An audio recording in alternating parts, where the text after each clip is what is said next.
할렐루야! 2025년 새로운 해를 하나님께서 우리에게 열어주셨습니다. 새해에는 더욱더 하나님이 함께 하심을 누리고 또 감동하며 더욱 풍성하게 하나님을 경험하고 예배하는 믿음의 사람들이 다 되시기를 주님의 이름으로 축복합니다. 축복합니다. 지난주에 우리는 매우 가슴 아픈 뉴스를 만나게 됐습니다. 정치적으로 또 사회적으로 아직 갈등과 아픔이 국민들의 마음을 아프게 했는데요. 그것을 추스릴 겨를도 없이 항공기 사고라는 너무나 큰 참사가 생겨났습니다. 나라에서 정한 일주일간의 애도 기간이 지나긴 했지만 여전히 추모와 애도의 물결은 이어지고 있습니다. 많은 분들이 분향소에 찾아가서 애도의 표현으로 국화를 올려놓는 것을 보았습니다. 그런데 아직 활짝 피지 못한 꽃봉오리들이 여러 개가 있더라고요. 마음이 매우 아팠습니다. 아직 활짝 피지 못한 저 꽃처럼 아직 인생의 꽃을 피우지 못한 채 안타깝게 희생된 젊은이들과 아이들을 보면서 마음이 멍이 든다라는 것이 정말로 실감이 되더라고요. 나라의 리더들은 여전히 정쟁을 일삼고 있고 끝이 보이지 않는 어두운 터널을 지나가듯이 나라가 회복될 기미가 보이지 않습니다. 국민들은 여전히 절망하고 있고요. 거리로, 광장으로 나오고 있습니다. 그런데 여러분, 그럼에도 저는 여기에서 희망을 봅니다. 유가족들과 관계자들을 위해서 어떤 분이 밥차를 막 보내주시더라고요. 커피차를 보내줍니다. 무료 택시, 무료 전세버스, 무료 숙박시설들이 여기저기 막 생겨나더라고요. 식당에서는 어떤 분이 선결제를 하고 많은 사람들이 이용할 수 있도록 돕고요. 곰국을 200인분이나 해서 보내주기도 하고요. 생필품 등을 배급을 하고 있습니다. 흑백 요리사에 나왔던 유명 셰프들이 한 달이면 달려가서 김밥을 만들고 전복죽을 끓여서 유가족들과 봉사자들을 섬기고 있었습니다. 자원봉사로 쓰레기들을 치우는 사람들이 있었고요. 화장실 청소 등으로 또 여러 가지 모습으로 유가족들과 자원봉사자들을 섬기고 있더라고요. 이렇게 정부와 정치권들이 하지 못하는 일들을 우리 국민들이 해내고 있었습니다. 노벨 문학상을 받았던 한강 작가가 이런 이야기를 했더라고요. 세상은 왜 이렇게 고통스러운가? 그런데 세상은 왜 이렇게 아름다운가?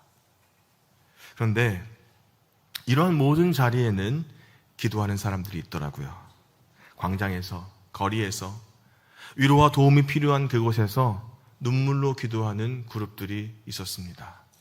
이 아픈 세대를 위해서 눈물로 기도하는 분들이 계시더라고요. 그 가운데에서도 희생하는 분들이 있었습니다. 그래서 저는 절망을 느낄 뿐만 아니라 희망도 갖게 되었습니다. 사랑하는 형제자매 여러분, 우리가 이 시대를 바라보면서 절망이 아니라 희망을 가져야 할 이유가 무엇일까요? 기도가 있기 때문인 줄로 믿습니다. 믿음이 있기 때문입니다. 하나님이 함께 하심을 믿기 때문입니다. 그리고 최후 승리를 우리에게 약속해 주셨기 때문입니다. 이것이 믿어지십니까? 예수님께서 우리에게 최후 승리를 약속해 주시면서 우리에게 주신 선물이 있습니다. 그것은 바로 교회입니다. 오늘부터 몇 주 동안 교회에 관한 말씀을 드리면서 이런 교회 되게 하소서라는 큰 주제로 각 주일마다 우리 신강교회가 함께 이루어 가야 할 교회에 대한 꿈과 비전에 대한 말씀을 나누고 함께 기도하려고 하고 있습니다. 이 말씀을 나누면서 우리 교회가 하나님이 기뻐하시고 우리들이 은혜를 누리면서 이 지역과 나라와 세계에 여기 왼쪽에 서 있는 말씀처럼 이 시대를 밝게 비추는 새로운 빛이 되는 교회가 되기를 주님의 이름으로 축복합니다. 오늘 말씀은 베드로의 신앙 고백에 이은 예수님의 교회에 관한 선언의 말씀입니다. 이 말씀을 통해서 우리가 이루어 가야 할 교회는 어떤 교회이어야 하는가를 잘 알 수가 있을 것입니다. 먼저 18절 말씀입니다. 또 내가 내게 이르노니 너는 베드로라. 내가 이 반석 위에 내 교회를 세우리니 음부의 권세가 이기지 못하리라. 아멘. 예수님께서 친히 내가 세우겠다라고 말씀합니다. 여기에서 세우다라는 말은 집을 짓다, to building이라는 말입니다.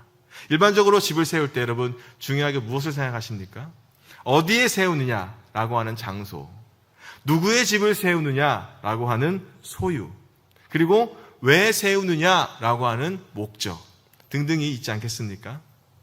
먼저 예수님께서 어디에 교회를 세우겠다고 말씀하셨을까요? 예수님은 시몬의 이름을 베드로라고 바꿔주셨습니다. 베드로라고 하는 말은 넓고 평평한 큰 돌, 페트라, 피터라는 말입니다. 다른 말로 반석입니다. 예수님은 시몬의 이름을 반석으로 바꿔주셨어요. 그리고 이 반석 위에 교회를 세우겠다고 말씀해 주셨습니다. 그래서 우리는 예수님께서 왜 시몬을 베드로라고 부르셨는지, 그리고 교회를 세우시겠다는 이 반석이 무엇인지를 살펴보아야만 합니다. 한편 예수님께서 제자들과 함께 가셨던 곳은 가이사랴 빌립보라는 지방이에요. 이 지방은 본래 목축의 신, 혼돈의 신이라는 판을 섬기는 곳이었습니다. 여러분, 펜플룻 혹시 알고 계신가요? 나무나 갈대 등으로 만든 피리입니다. 이 판이라는 신이 이 피리를 가지고요, 아이들을 홀리는 거예요. 그리고 숲으로 데려갑니다. 패닉 상태로 만들어서 아이들을 유혹하는 거예요. 그 펜플룻의 펜이 판입니다. 피리 부는 사나이의 이야기도 이 신화에서 유래되었다고 합니다. 이 판을 섬기는 곳에 헤롯이라는 왕은 로마 황제를 위해서 신전을 세웠습니다. 헤롯의 아들인 빌립이 그 로마의 충성심을 보이기 위해서 그곳의 이름을 가이사랴라고 지었습니다. 지중해 해변에 있는 가이사랴와 구분을 짓기 위해서 자신의 이름도 붙여요. 그래서 가이사랴 빌립보라고 불렀습니다. 그곳에서 예수님이 제자들에게 묻는 거예요. 너희는 나를 누구라고 하느냐? 이때 제자 시몬이 이렇게 고백합니다. 주는 그리스도시요 살아계신 하나님의 아들이시니이다. 아멘. 이 말은요, 당시에 세계를 지배하고 있는 로마 황제 가이사나 이 지역을 다스리고 있던 빌립보가 그리스도가 아니라는 거예요. 시몬은 이렇게 이야기합니다. 예수님, 당신이 바로 세상의 주인이신 그리스도입니다. 예수님, 당신은 살아계신 하나님의 아들, 즉 이 땅에 인간이 되어 내려오신 하나님이십니다 라고 시몬이 고백하는 거예요. 이런 시몬을 예수님은 베드로, 즉 반석이라고 불러주셨습니다. 그리고 이 반석 위에 교회를 세우시겠다고 선언해 주셨습니다. 이것은 다른 것이 아니라 예수님이 그리스도라는 이 고백 위에 교회를 세우겠다는 말씀 아니겠습니까? 여기에서 우리가 지향하는 교회의 첫 번째 모습을 볼 수 있습니다. 우리 교회는 고백이 분명한 교회이어야만 합니다. 사랑하는 형제자매 여러분, 교회는 무엇입니까? 교회는 예수님을 그리스도라고 믿는 사람들 아니겠습니까? 교회의 핵심은 예수님이 그리스도라는 거예요. 여기에서 그리스도는 무엇입니까? 세상을 구원하는 구세주입니다. 여러분은 누가 자신과 세상을 구원할 수 있다고 믿으십니까? 정치가 세상을 구원할 수 있습니까? 경제가, 돈이 세상을 구원할 수 있습니까? 우리는 어떤 사람들입니까? 우리는 예수님께서 오늘 나와 여러분을 죄와 죽음에서 그리고 사탄의 권세에서 구원하는 그리스도라고, 구원자라고 믿는 믿음을 가진 사람들 아니겠습니까? 기독교는요, 교회는 예수님이 그리스도라고 고백하는 분명한 신앙이 있는 모임입니다. 교회는요, 세상의 이념이나 목적, 이익으로 결성된 조직이 아니라는 거예요. 진정한 교회는, 우리 교회가 나아가야 될 교회는 성도 한 사람 한 사람이 예수님을 그리스도라고 고백하는 교회여야 될 줄로 믿습니다. 여기 모여 함께 예배하는 사랑하는 여러분, 예수 그리스도만이 오늘 저와 여러분의 구원자이심을 고백하는 믿음의 사람이 되기를 주의 이름으로 축복합니다. 그런데 중요한 것은요, 예수님을 그리스도라고 고백하는 이 믿음을 하나님께서 우리에게 선물로 주셨다는 거예요. 배워서 아는 것이 아닙니다. 17절 말씀입니다. 바요나 시모나 네가 복이 있도다. 이를 내게 알게 한 이는 혈육이 아니요 하늘에 계신 내 아버지시니라. 아멘. 우리에게 예수님을 믿게 하시는 분은, 우리가 예수님을 그리스도라고 고백하게 하시는 분은 바로 하나님 아버지라는 거예요. 바로 내가 예수님을 구원자라고 고백하는 것이 바로 우리가 받은 큰 은혜 아니겠습니까? 사랑하는 여러분, 예수님을 그리스도로 믿게 하시는 이 분이, 이 은혜를 주신 분이 하나님 아버지라는 사실, 그래서 내가 오늘도 예수 그리스도를 나의 삶의 주인으로, 나의 삶의 구세주로 고백하며 나아가시기를 주의 이름으로 축복합니다. 축복합니다. 교회는요, 예수님이 그리스도라고 믿는 신앙, 그 반석 위에 세워졌습니다. 이제 두 번째로 생각하려고 하는 것은 누구의 교회인가 라고 하는 것입니다. 18절 말씀을 다시 한번 읽겠습니다. 또 내가 내게 이르노니 너는 베드로라. 내가 이 반석 위에 내 교회를 세우리니 음부의 권세가 이기지 못하리라. 아멘. 예수님은 베드로에게 내가 이 반석 위에 교회를 세우겠다라고 선포하셨습니다.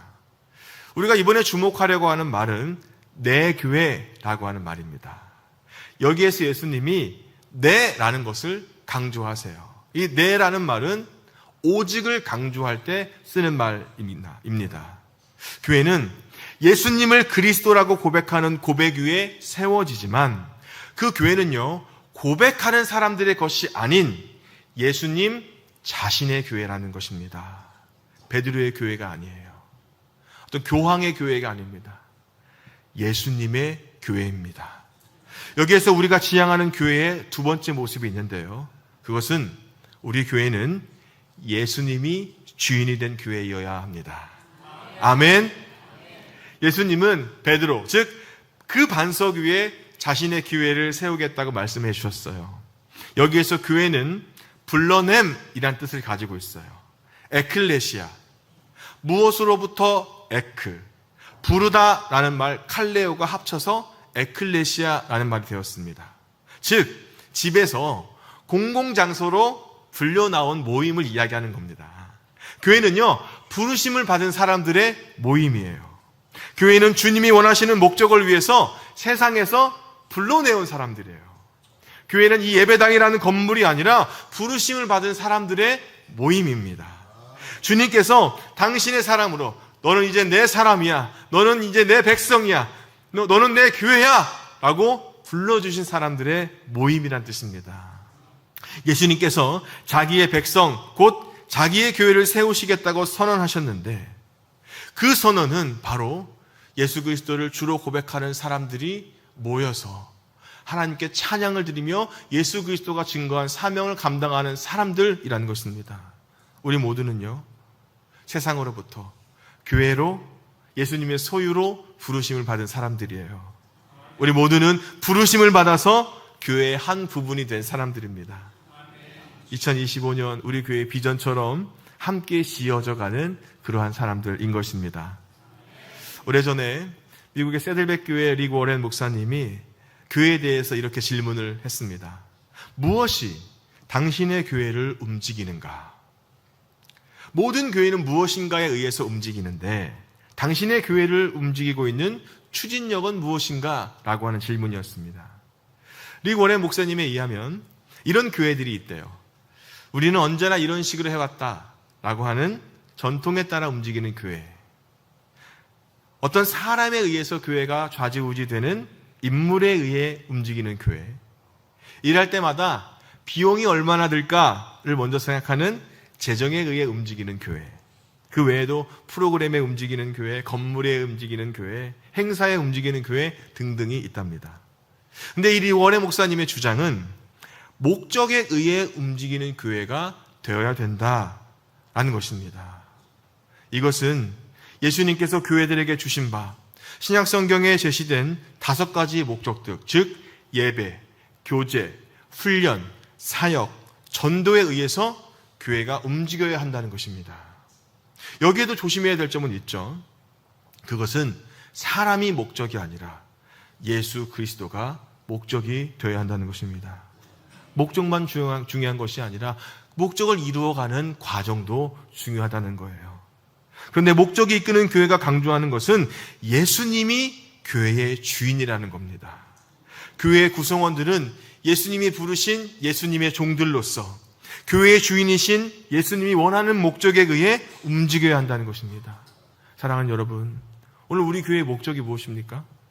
우리 교회가 한 가지의 목적을 가지고 나아가야 할 방향이 무엇이에요? 그것은 바로 예수 그리스도입니다. 이 예수 그리스도의 제자가 되어서 세상에 빛이 되는 교회, 그러한 삶을 살아가는 것이 오늘 우리 교회를 이곳에 세우시고 오늘 저와 여러분들을 이곳에 부르신 하나님의 거룩한 소명인 줄로 믿습니다. 이 거룩한 부르심, 거룩한 소명에 응답해서 우리가 신령과 진정으로 예배하고 찬양하고 젊은이들을 세우고 교회 학교의 꿈과 비전을 심어주고 이웃을 돌보면서 땅끝까지 이르러 예수 그리스도의 참된 증인으로서의 삶을 살아가는 것입니다. 여러분, 예수님이 저와 여러분을 교회로 불러주셨어요. 이 거룩한 부르심에 적극적으로 응답해야 됩니다. 주님, 내가 여기 있습니다. 주님의 부르심에 내가 오늘 응답하겠습니다. 주님의 주신 사명 내가 잘 감당하겠습니다. 이러한 교회를 세우기 위해서요, 하나님 우리에게 각가지 사명을 주셨잖아요. 어떤 분은 섬김의 사명이 있지 않습니까?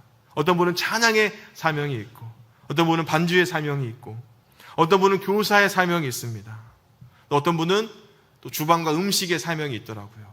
그런 분들은 국자만 국에 담궈도 국에 간이 맞아요.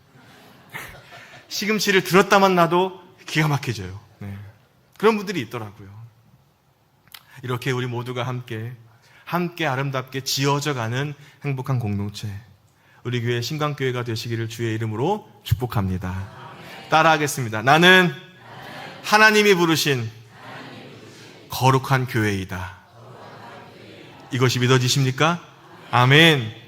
교회는요, 예수님이 그리스도라고 하는 고백 위에 세워졌습니다. 이 교회의 주인은 예수님이에요. 이제 세 번째로 생각하려고 하는 말씀은요, 교회의 미래에 관한 것입니다. 다시 18절 말씀입니다. 또 내가 내게 이르노니 너는 베드로라. 내가 이 반석 위에 내 교회를 세우리니 음부의 권세가 이기지 못하리라. 아멘. 예수님을 그리스도라고 믿는 주님의 교회를 음부의 권세가 감히 이기지 못할 거다라고 말씀해 주셨습니다. 여기에서 음부, 하데스는 지하세계, 죽은 자의 거처, 또 지옥을 가리킵니다. 그리고 권세라는 말은 문자적으로는 대문을 이야기하는 겁니다. 음부의 권세란 어둠의 세계, 지옥으로 들어가는 대문, 즉 죽음입니다. 예수님을 믿는 사람들인 교회를 죽음의 힘이 결코 파괴할 수가 없다는 말씀이에요. 이 말을 간단하게 이야기하면 교회와 죽음이 싸우면 교회가 이긴다는 말씀입니다. 고난당하시고 십자가에서 죽으셨지만 죽음을 이기시고 부활하신 예수님을 믿는 사람들은 죽음도 사망도 음부도 어쩔 수 없는 그러한 사람들이란 말씀입니다. 아멘. 그래서 우리가 지향하는 교회의 세 번째 모습이 있습니다. 그것은 우리 교회는 승리가 확실한 교회여만 합니다. 아멘. 예수님을 그리스도라고 고백하는 사람들은 이미 영생을 얻은 사람들이에요. 이미 사망에서 생명으로 옮겨진 사람들입니다. 이 음부의 권세가 우리를 어찌할 수 없습니다. 물론 현실적으로 고난이 우리를 두렵게 할 수도 있습니다. 예수를 믿는 사람들에게도 죽음이라는 것이, 고난이라는 것이 두려움일 수 있어요. 이 세상은 음부의 권세가 여전히 지배하고 있기 때문입니다. 그리스도인들은요, 이 땅에서 모진 박해를 받을 수도 있어요. 예수님이 그리스도라는 신앙을 지키기 위해서 죽음을 맞이하기도 합니다. 그런데 죽음도 이 신앙을 꺾지는 못하였습니다. 죽음으로 신앙을 지킨 사람들이 있지 않습니까? 그들은 죽었지만 승리한 사람들이었습니다. 이런 점에서 교회의 승리는 미래적이라고 할 수 있습니다. 교회의 승리는 하늘에서 이루어지기 때문입니다. 그런데 그뿐일까요? 교회의 승리는 하늘에서만 이루어질까요? 승리는 단지 장차 미래에만 이루어지는 것일까요? 여기에서 주목한 말씀이 있습니다. 19절 말씀입니다. 내가 천국 열쇠를 내게 주리니 내가 땅에서 무엇이든지 매면 하늘에서도 매일 것이요 내가 땅에서 무엇이든지 풀면 하늘에서도 풀리리라 하시고. 아멘. 이 말씀을요, 믿음을 가진 사람들이 어떻게 살아야 할지 분명하게 말씀합니다. 하늘의 승리를 약속받은 사람은 이 땅에서도 승리를 경험하며 살아갈 수 있다는 말씀입니다. 그리스도인들의 최후 승리는 분명 하늘에서 이루어질 것이지만 그 승리를 확신하며 살아가는 사람들은요, 이 땅에서도 승리를 경험하며 살아갈 수가 있다라는 말씀입니다. 우리는 영원한 승리를 보장받은 사람들 뿐만 아니라 이 땅에서도 승리를 맛보며 살아가는 사람들이기 때문입니다. 이 위대한 도전을 쉬지 말고 우리 함께 하나님이 기뻐하시는 교회를 이뤄갔으면 좋겠습니다.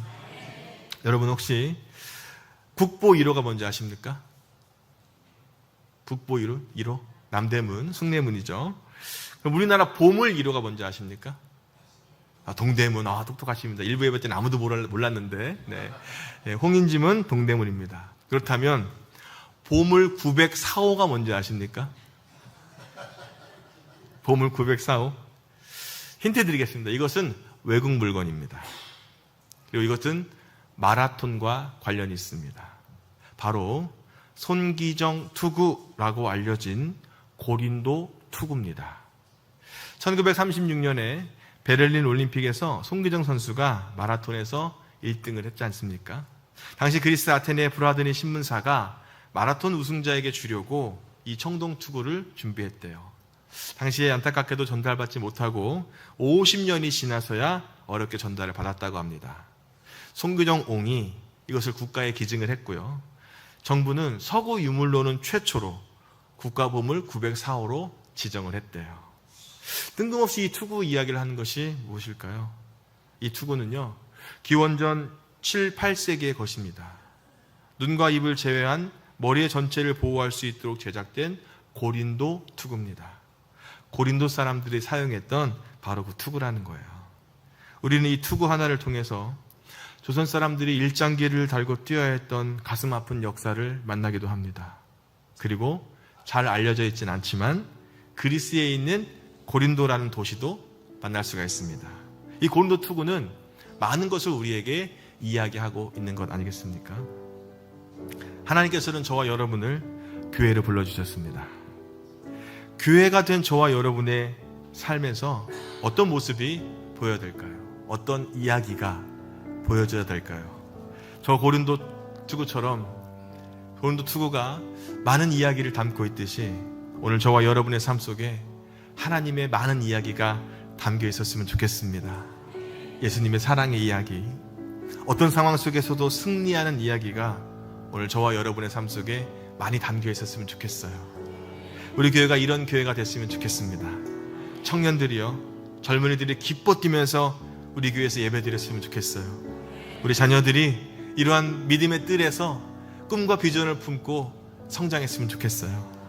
그래서 우리 교회를 통해 교회가 된 우리들의 모습 속에서 예수 그리스도가 주님이 되어서 그 말씀에 우리 모두가 순종하여 하늘에서 승리를 확신할 뿐만 아니라 이 땅에서도 승리를 확신하며 승리를 맛보며 살아가는 저와 여러분이 되기를 주님의 이름으로 축복합니다.